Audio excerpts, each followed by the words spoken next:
ce mardi 1er juillet 2025.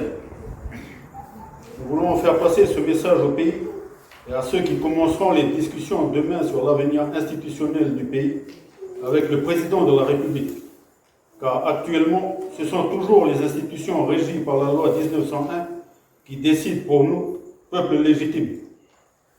Maintenant, nous devons aussi être acteurs de cette discussion parce que nous voulons exposer notre vision de projet de société à partir des valeurs de la coutume.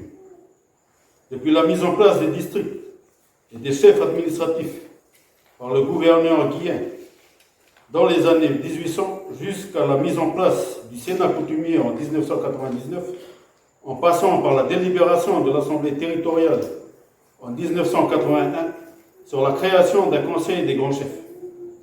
Nous n'avons jamais retrouvé l'assise de notre organisation sociale kanak.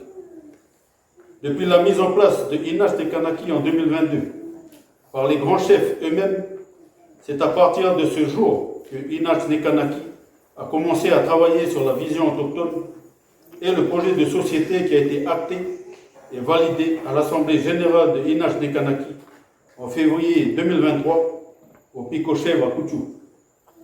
S'est poursuivi la déclaration unilatérale des royaumes kanak à Gouré-Chaba le 24 septembre 2024 et l'accord de Ninguen le 10 novembre 2024. Dans le cadre des discussions sur l'avenir institutionnel et malgré les démarches que nous avons engagées auprès des élus et de l'État, ils sont restés sourds à nos demandes.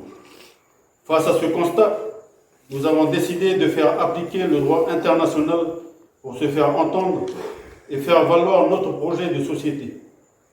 En tant que représentants légitimes et traditionnels du peuple autochtone kanak, nous affirmons notre droit sur la terre, air, mer, les ressources naturelles et sur la population kanak et nous exigeons de l'État d'assumer ses responsabilités en tant que colonisateur pour mener à terme et à bien le processus de décolonisation.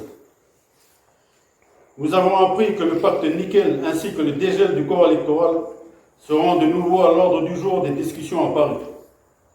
Mais pour nous, Alliance des royaumes kanak, Inach des Kanaki, toute discussion sur le nickel devra se faire avec les royaumes concernés et ici en Nouvelle-Calédonie, nous l'insistons.